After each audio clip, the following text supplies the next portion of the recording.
So, as you can tell from the title, this is a book review of Book 1 in the Divinity's Twilight series by Christopher Russell, Rebirth.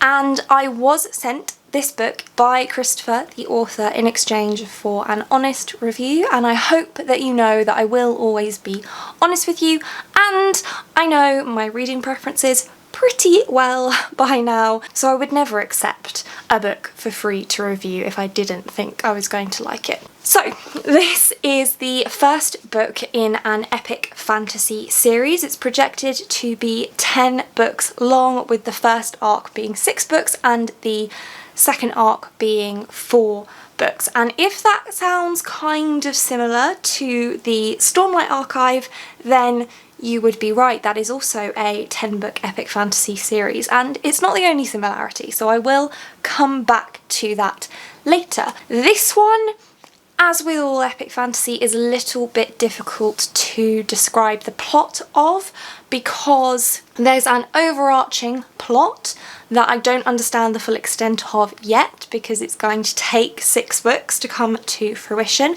and then there are lots of little plots and themes that kind of get resolved but then lead into that bigger plot. That's just how epic fantasy works. This one is quite war-based, and in terms of genre or subgenre within the epic fantasy genre, I would say that this is steampunk. So we have that more archaic setting with magic, but then there are also flying warships that have guns and that kind of thing. So it's a little bit steampunk-esque, and I do know that Christopher was inspired by some steampunk fantasy when he was writing this story. This one starts out with a very long prologue, and I will be honest, I struggled with the prologue a little bit. It was 44 pages long, which is incredibly long for a prologue. It's the longest prologue I've ever read, and it's also a war scene, so we're following these 3 brothers, and it's sort of 2 brothers against 1 brother, and they're at war, and I can struggle to settle myself in a world in that kind of scenario. So that was a little bit tricky for me, but it is an important part of the story. It's there for good reasons. It sets a lot up, because we then jump forwards 697 years into the future. And I don't want to say too much, but when we fast forward into the future, war is still ongoing. It is the prevailing thing that is happening in the land of Lazaria.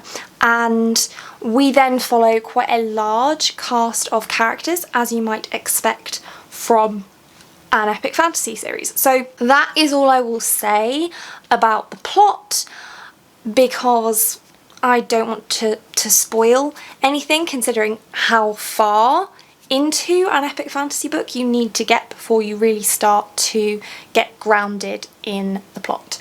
So I'll move on to some themes and tropes that were in this one. So like I mentioned, there's a prevailing theme of war throughout the whole story. So if you're not about that, this might not be the book for you. What I will say with that is that war in books is not really my thing either.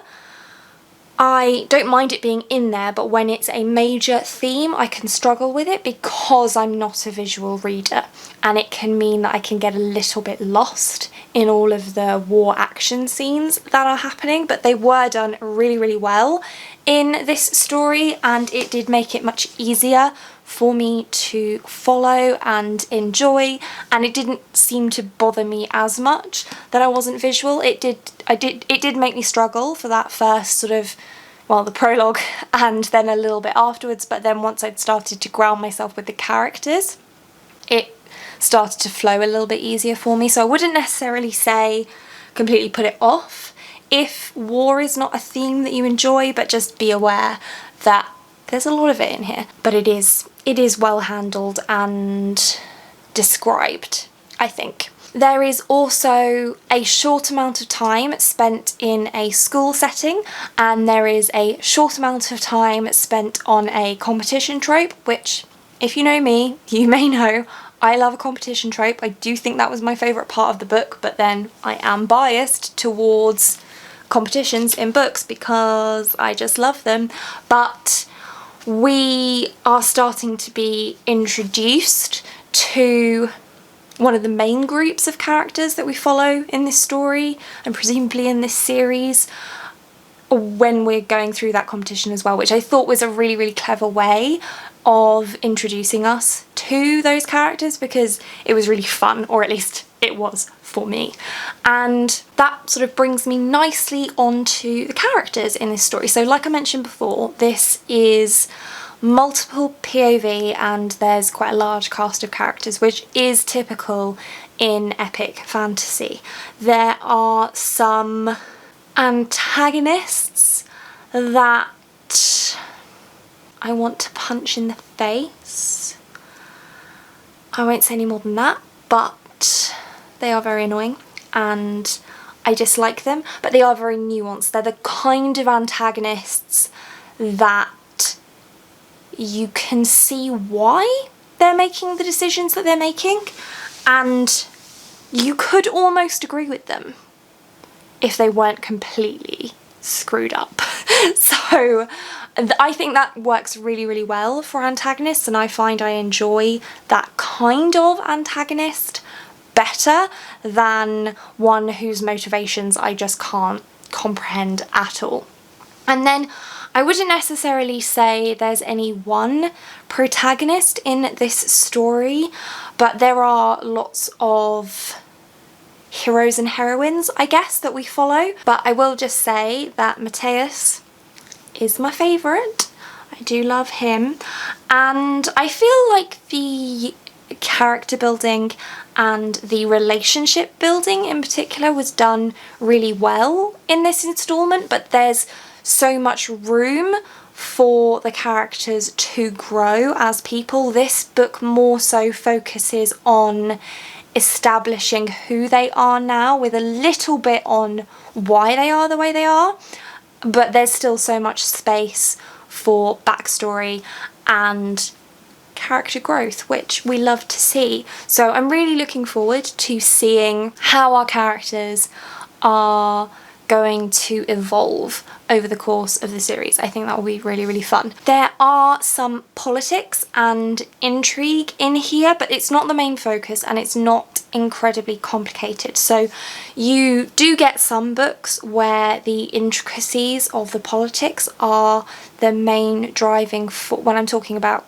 epic fantasy specifically, where the politics are like the main driving force of the plot that's going on right now, rather than that overarching plot.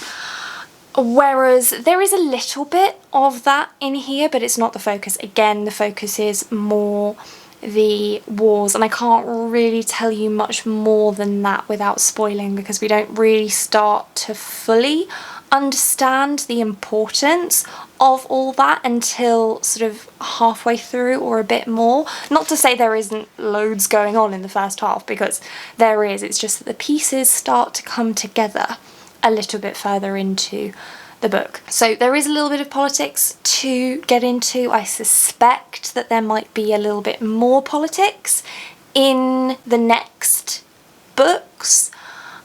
I don't know. That's just a feeling that I have. But this is more so about those characters dealing with the situations that they are being put in, rather than us looking behind the curtain and seeing the inner workings of how those pieces are getting where they're going, if that makes sense. I'm trying to be vague so as not to give spoilers, but hopefully you understand what I mean. So it's like we're watching the pieces on the chessboard move around, rather than watching the goings on in the minds of the people who are playing the game of chess. That's what I mean. I think that that explains what I mean better, hopefully. Now, I mentioned earlier that this sort of structure for the series is quite reminiscent of Brandon Sanderson, and particularly the Stormlight archive, but I suppose a little bit the Mistborn series as well. And as far as I know, and from the discussions that I've had with Christopher, he didn't actually get introduced to Sanderson until after he had written at least the first draft of this story. And that's quite funny because there are definitely parallels between Christopher's and Brandon's writing styles. So anybody who's read any Brandon Sanderson knows that he is big on foreshadowing. It's like his main thing, and he loves to just blow our minds near to the end of a story and be like, haha, that thing that you thought was insignificant right at the beginning, yeah, that wasn't insignificant at all, that was really important, and I basically gave you the answer and you just didn't even notice. And it's frustrating, but it's brilliant. And I can see that Christopher is doing a similar thing. Now, bear in mind, this is a debut novel. Brandon Sanderson's debut novel was Elantris, which was a standalone and therefore didn't have a need for any foreshadowing in it. I think there was a little bit, but nothing on the scale of the Stormlight archive or the Mistborn series, for example. I think that it's incredibly brave, frankly, and a huge achievement for someone to break out with their first novel of any kind, let alone their first fantasy novel or epic fantasy novel, with the first instalment in a 10-book series. So kudos to Christopher for that. And I can definitely see some sections that are foreshadowing. So this isn't really a spoiler, but there's a bit in the story where one of the characters is talking about the fact that you don't want to be stuck in this forest in winter. And that to me just screams, okay, we're going to end up in this forest in winter and shit's going to go down and it's not going to be good. So I don't know if that's going to be in the next book or further down the line, but I feel like that's important. I will just also add that it has been nearly 2 years since I read a Sanderson fantasy story for the first time. So I blew through all of Sanderson's Cosmere fantasy stories where all of the foreshadowing happens back in summer of 2018. I've read somewhere in the region of 300 books since then, so I'm a much more advanced reader than I was when I originally read the Sanderson's Cosmere books. So I would just sort of caveat what I say about me noticing the foreshadowing in this by saying that the reason I didn't notice the foreshadowing in Sanderson's books might have been because I wasn't as experienced a reader as I am now. So I just want to put that out there. I realise that I have been talking about this book for quite a while now. I do also have a full Goodreads review, which my Goodreads is always linked down in my description, so you can feel free to go and check that out as well. But in summary, this is a new, fun, epic fantasy story with loads of scope for loads of plot and lots of unexpected developments with great characters and antagonists that you don't love to hate them, you just hate them, or at least I do.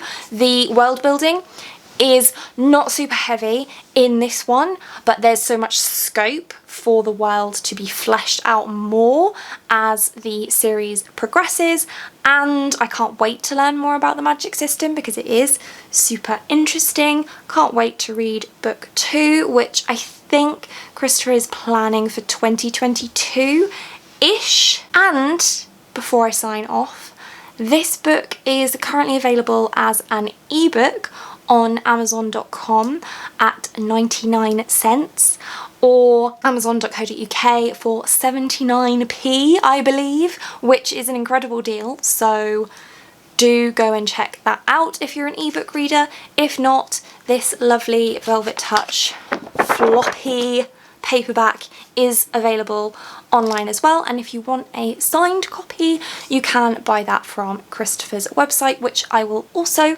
link down in the description. And if you pick it up, let me know. If you're interested and you add it to your TBR, let me know. If you've read it already, let me know what you thought. And that's it for this one. Thank you so much for watching. If you liked this video and want to see more like this from me, then do think about hitting that subscribe button, and I hope to see you here again soon. Thanks. Bye.